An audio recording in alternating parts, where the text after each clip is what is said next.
Hello friends, welcome to एडू10। एडू10 पे आपका स्वागत है। तो फ्रेंड्स, जैसा कि आप सभी जानते हैं कि यहाँ पे हिस्ट्री का क्लास चल रहा है। तो आप लोग से यही कहना है कि आप लोग ज़्यादा से ज़्यादा लाइक, सब्सक्राइब और शेयर करें एडू10 को, जिससे कि हमारा आपका एडू10 ज़्यादा से ज़्यादा लोगों के बीच पहुँच पाए। यही हम आपसे चाहते हैं कि आप लाइक, सब्सक्राइब और शेयर करें। ठीक है, आइए हम पढ़ते हैं हिस्ट्री का चैप्टर नंबर 3। पढ़ रहे थे चैप्टर नंबर 3, जिसमें हम पढ़ चुके थे कि गाँव में कैसे असहयोग आंदोलन फैला और विरोध हुआ, इसका विद्रोह हुआ गाँव में ब्रिटिश सरकार का। उसके बाद उसमें एक राजू नाम का आदिवासी था, वो खुद को भगवान का अवतार बताने लगा। उसके बाद ब्रिटिश लोगों ने उसको पकड़ कर फांसी का सजा दे दिया। ठीक है, आइए हम आगे पढ़ते हैं। आप स्वराज इन प्लांटेशन। स्वराज इन प्लांटेशन का मतलब हुआ कि बागान जो होते थे, जो बागान होते थे जहाँ पे चाय बागान या कुछ भी बागान, वहाँ पे स्वराज के बारे में क्या है। कह रहा workers to had their own understanding of Mahatma Gandhi and notion of Swaraj. अब देखिए, हम आपको पहले ही पढ़ा चुके हैं कि सब लोगों को स्वराज का मतलब अलग अलग था। कुछ लोग किसी और चीज को स्वराज समझता था, कुछ लोग किसी और चीज को समझता था।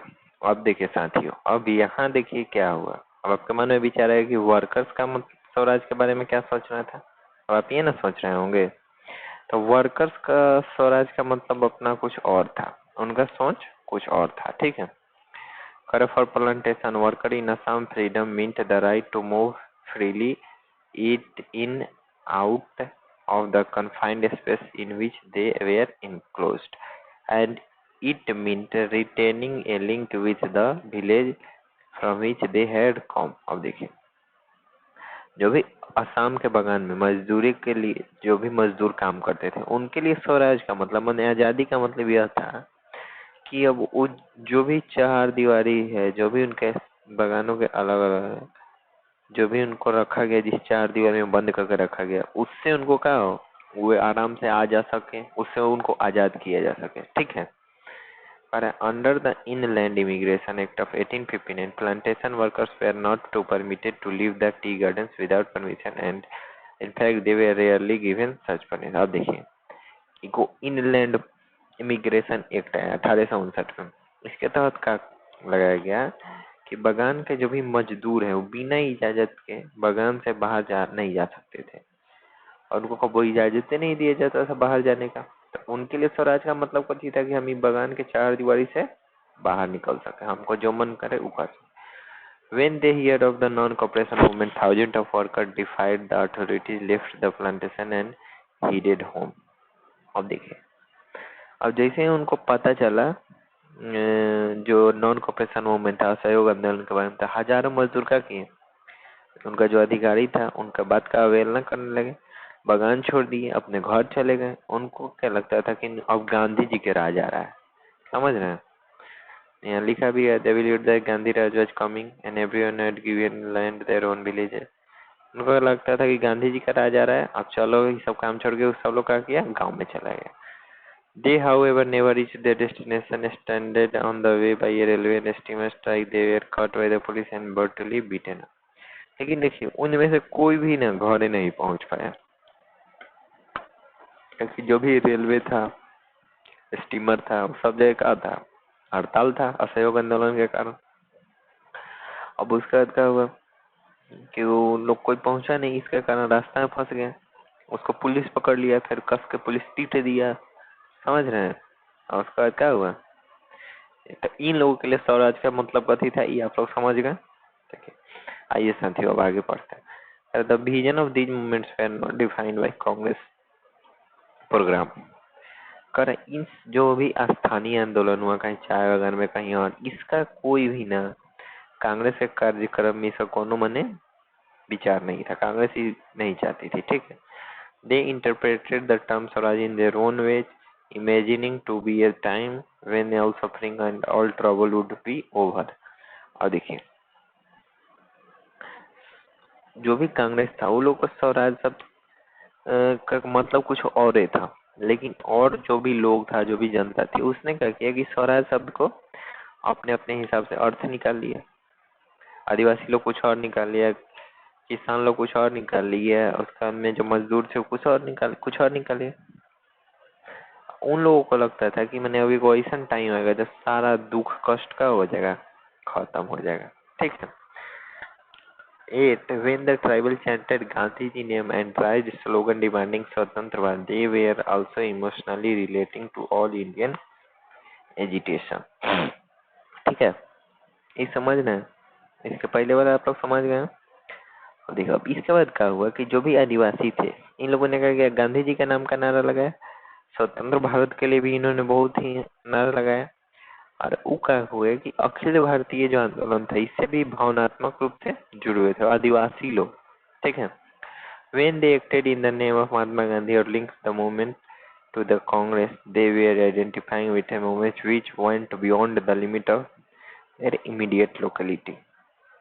ठीक है। जब उनको महात्मा जी का नाम लेकर काम करते थे, महात्मा गांधी का नाम लेकर, या अपने जो भी आंदोलन करते थे उसको कांग्रेस के आंदोलन से जोड़कर देखते थे, तो उनको ऐसा लगता था ना कि उनका इलाका अपने इलाके में तक सीमित नहीं, उनका पूरा भारत तक उनका इलाका सीमित है। ठीक है। देखिए आगे करे चौरी चौरा 1922। अब देखिए चौरी चौरा का एक घटना हुआ था 1922 में। ठीक है। एट चौरी चौरा गोरखपुर, अभी गोरखपुर में Chauri Chaura peaceful demonstration in bazaar turn into a violent case with the police hearing the incident Mahatma Gandhi called a halt to non cooperation. अब यही चौरी चौरा कांड के बाद महात्मा गांधी ने क्या किया कि नॉन कॉपरेशन मूवमेंट को वापस ले लिया। इसमें क्या हुआ था, गोरखपुर के पास एक चौरी चौरा जगह है, वहाँ बाजार से एगो जुलूस गुजर रहा था। अब उससे क्या हुआ कि पुलिस का टकराव हो गया। इसके बाद में क्या हुआ कि वो लोगों ने पुलिस उधर, देखिए चौरी चौरा हत्याकांड में क्या हुआ कि लोगों ने पुलिस थाना फूंक दिया, उसमें बहुत सारे पुलिस वाले मर गए। अब इसके बाद क्या किया कि गांधी जी अपना आंदोलन वापस ले लिया। अब चौरी चौरा की कहानी यही है कि मतलब लोगों ने क्या किया कि चौरी चौरा में पुलिस का थाना फूंक दिया। ऐसा पुलिस बहुत है अच्छी नहीं होती, आप भी समझ ही रहेंगे कि आपके साइड की पुलिस कैसी है। हमको तो लगता है 100% में से 10% पुलिस वाले अच्छे हैं, नहीं तो सब चोरे हैं। करेक्ट। चलिए, जो जो भी पुलिस वाले हैं, हम सबको नहीं कह रहे हैं, मतलब जो ऐसे हैं उनको थोड़ा भी तो समझना चाहिए कि जो भी लोग हैं वो सब उनके भाई बहन हैं, वो उन्हीं के रक्षा के लिए बने हैं। अब पुलिस वाले ही लोगों की रक्षा ना करें, उन्हीं के भक्षक बन जाए तो क्या करेंगे। लेकिन सब पुलिस वाले ऐसे नहीं है, लेकिन बहुत सारे लोग, ज्यादातर लोग अच्छे नहीं है। अरे toward civil disobedience, civil disobedience का मतलब होता है सविनय अवज्ञा, और सविनय अवज्ञा की ओर कह रहा है। In February 1922 Mahatma Gandhi decided to withdraw the non cooperation movement. 1922 में चौरा चौरी हत्याकांड के बाद महात्मा गांधी का कि असहयोग आंदोलन को वापस ले लिए। He felt the movement was turning violent in many places and satyagrahi needed to be properly trained before they would be ready for mass struggles. उनको क्या लगता था ना कि अब आंदोलन जो है वो हिंसक होता जा रहा है, अब सत्याग्रही जो भी है उनको वो प्रशिक्षण को, उनको ट्रेनिंग की जरूरत है। ठीक है। Within the Congress, some leaders were been by now tried for mass struggles and wanted to participate in election to the provincial councils that had been set up by Government of India Act 1999। अब उसी time क्या हुआ कि कांग्रेस के कुछ नेता थे, वो इस तरह के जन संघर्ष से मैंने उनका मन भर गया था। ठीक है। और वो अब क्या चाहते थे कि जो 1919 के गवर्नमेंट ऑफ इंडिया एक्ट के तहत जो प्रांत में चुनाव होने वाला था उससे वो उसमें क्या बोले हिस्सा ले। जैसे उनके पास सीट है, उनके पास कुर्सी है, नेता सा का ही दिमाग था, अब उनको इसमें मन नहीं लग रहा था। They felt that it was important to oppose British policies within the councils, argue for reform, and also demonstrate that these councils were not truly democratic। अब उनको क्या लगता था कि वो जब ब्रिटिश काउंसिल परिषद में चले जाएंगे तो उनको ब्रिटिशों का नीति का विरोध करना आसान हो जाएगा, सुधारों को वकालत कर सकेंगे, मैंने क्या सुधार करना है क्या नहीं करना ये बता सकेंगे। और वो जो भी परिषद थी, जो भी ये सब क्या था, लोकतांत्रिक संस्था नहीं था, इसलिए C.R. Das and Motilal Nehru formed the Swaraj Party within the Congress to argue for a return to council politics. अब उसी टाइम क्या हुआ कि चित्तरंजन दास और मोतीलाल नेहरू क्वेश्चन पूछता है कि जो स्वराज पार्टी था इसका स्थापना किसने की था? चित्तरंजन दास, C.R. दास और मोतीलाल नेहरू। इन लोगों ने क्या किया कि काउंसिल के राजनीति में वापस लौटने के लिए कांग्रेस के भीतर ही एगो स्वराज पार्टी का गठन कर दिया। ठीक है। But younger leader like Jawaharlal Nehru and Subhash Chandra Bose pressed for more radical mass agitation and full independence. लेकिन जो मतलब यंगर लीडर थे जैसे जवाहरलाल नेहरू, सुभाष चंद्र बोस, ये चाहते थे कि एगो और बहुत बड़का जन आंदोलन हो। इस जगह ब्रिटिश शासन पे हम लोग पूर्ण स्वराज की मांग कर सके। ठीक है। In such situation, internal debate and dissension of two factors against Indian politics towards the late 1920s। और देखिए इस तरह से क्या हुआ कि बहस हुआ कांग्रेस में, असहमति हुआ।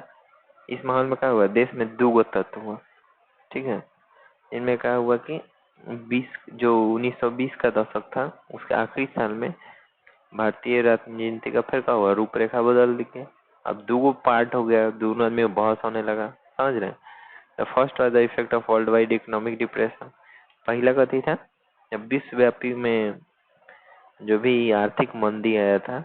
आर्थिक मंदी का मतलब समझ रहे हैं? सब चीज महंगा हो गया, लोगों के पास कमाई के साधन कम हो गए। Agriculture prices begin to fall from 1926 and collapsed after 1920। और 1926 दूसरा कथी था, 1926 में क्या हुआ कि कृषि जो भी उत्पाद था, उस टाइम भारत का कृषि प्रधान देश था। तब क्या हुआ, कृषि उत्पाद जो भी उत्पाद था उसका दाम गिरने लगा। और 1930 तक आते आते क्या हुआ, पूरा एकदम नीचे गिर गया, मतलब एकदम उसका कोई मोल ही नहीं रह गया। ठीक है।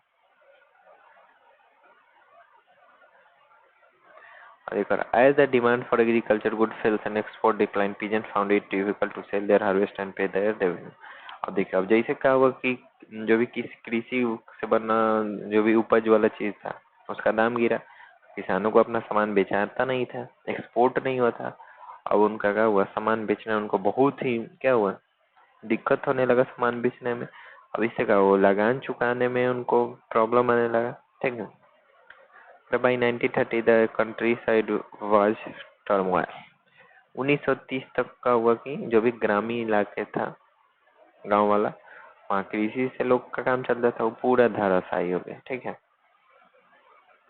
और against this background the new Tory government in Britain constituted a statutory commission under Sir John Simon। अब देखा इसके चलते क्या हुआ, ये जो प्रॉब्लम हुआ इंडिया में, इसके चलते उस टाइम टोरी सरकार थी यहाँ पे ब्रिटेन में। इसने कहा किया कि वो जॉन साइमन के नेतृत्व में आयोग का गठन किया। ठीक है। Set up in response to the nationalist movement the commission was to look the functioning of the constitutional system in India and suggest changes। अब देखिए इस साइमन कमीशन बनाया गया था। साइमन कमीशन इसलिए बनाया गया था कि वो भारत आएगा और जो भी यहाँ पे आंदोलन हुआ था। ठीक है। जो भी यहाँ पे आंदोलन होता, मान लीजिए आंदोलन हुआ था, उस टाइम सरकार किसकी थी, ब्रिटिशर्स की। आंदोलन क्यों हुआ था इसका जवाब देने के लिए, फिर इसमें कुछ सुधार करने के लिए, भारत का पॉलिटिक्स में इस सब का जवाब देने के लिए साइमन कमीशन बनाया गया। ठीक है।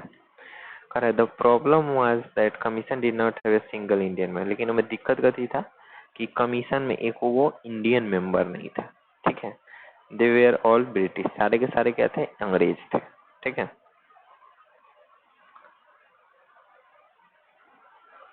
When the Simon Commission arrived in India 1980, it was greeted with a slogan "Go back Simon"।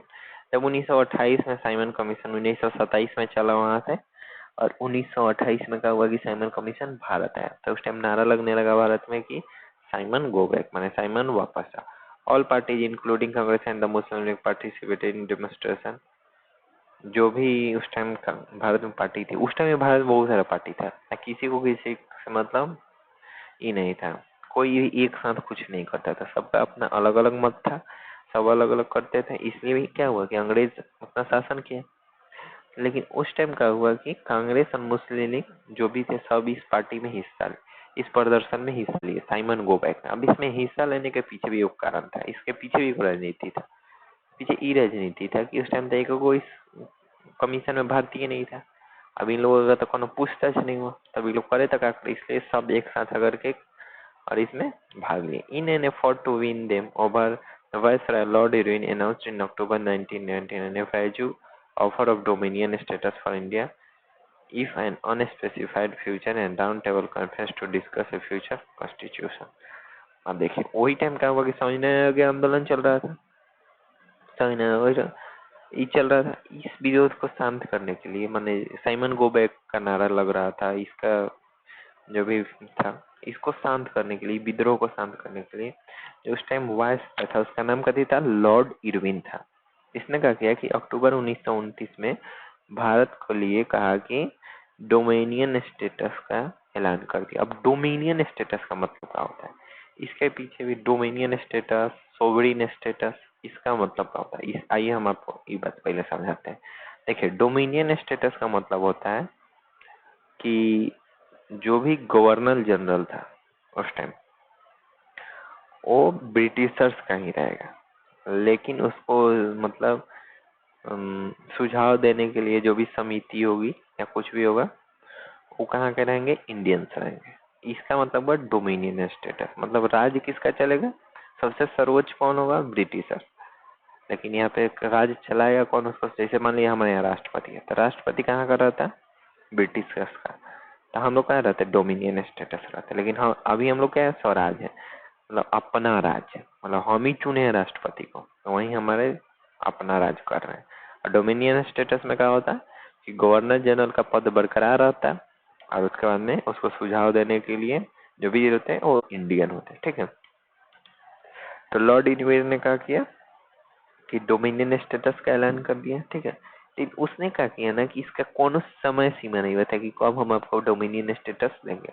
अब नया नया में ना पहले पहले जब भारत के नेता थे वो डोमिनियन स्टेटस का ही मांग करते थे। ठीक है, जो भी गोलमेज सम्मेलन, अब गोलमेज सम्मेलन का थे, आप लोग सोचते हैं गोलमेज सम्मेलन का थे, ब्रिटिश में काल में जब ब्रिटिश इंडिया में जब उस टाइम था, तो उस टाइम इंग्लैंड में ना सम्मेलन होता था, मीटिंग बुलाया जाता था। तो जो मीटिंग होता था ना वो गोल मेज पर, मेज समझते हैं, टेबल पर, माने गोल टेबल पे मीटिंग होता था। तो इसीलिए उसको क्या कहते थे हम लोग, गोल मेज सम्मेलन। टेबल माने मेज होता है। ठीक है, अब देखिए अब इसी के लिए कौन समय सीमा नहीं आता है, उन्होंने खाली ये कहा लॉर्ड इरविन ने कि जो भी संविधान होगा इसके बारे में चर्चा करने के लिए गोल में सम्मेलन आयोजित किया जाएगा।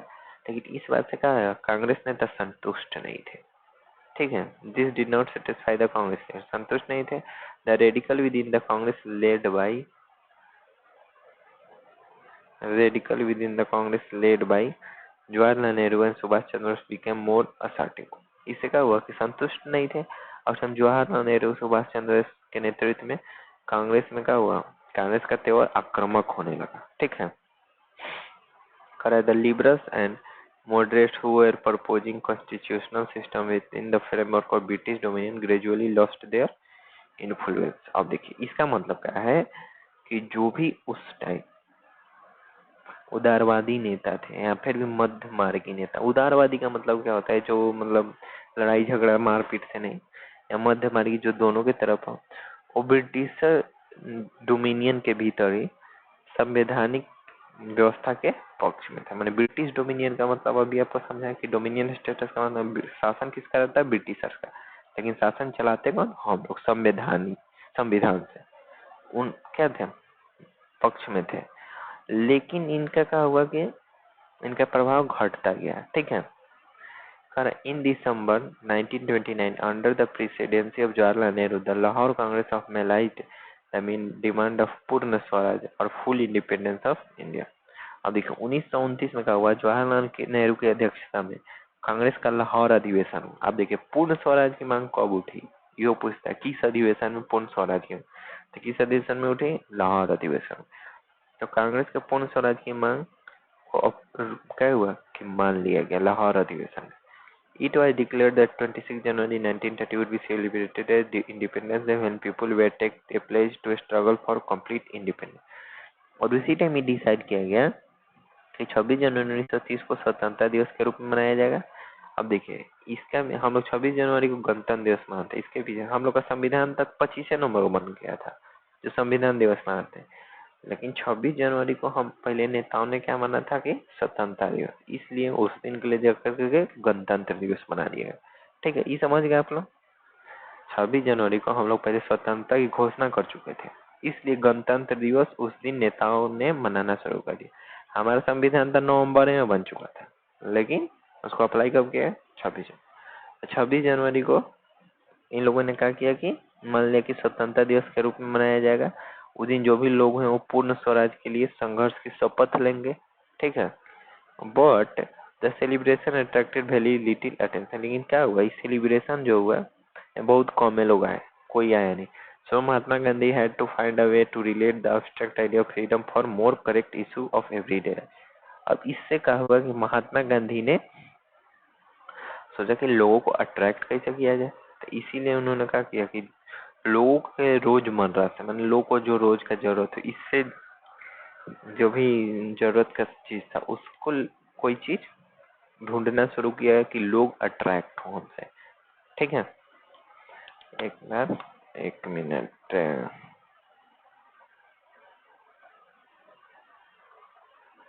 लोग कैसे अट्रैक्ट हो। ठीक है, तो आज के लिए इतना ही, फिर मिलते हैं नेक्स्ट वीडियो में। जय हिंद, अपना ख्याल रखिएगा और थोड़ा बाहर बाहर कम निकलिए, क्योंकि कोरोना वायरस का दूसरा स्ट्रेन आ चुका है। आप लोग बच कर रहिए, चेहरे पे मास्क लगा कर रहिए। जय हिंद।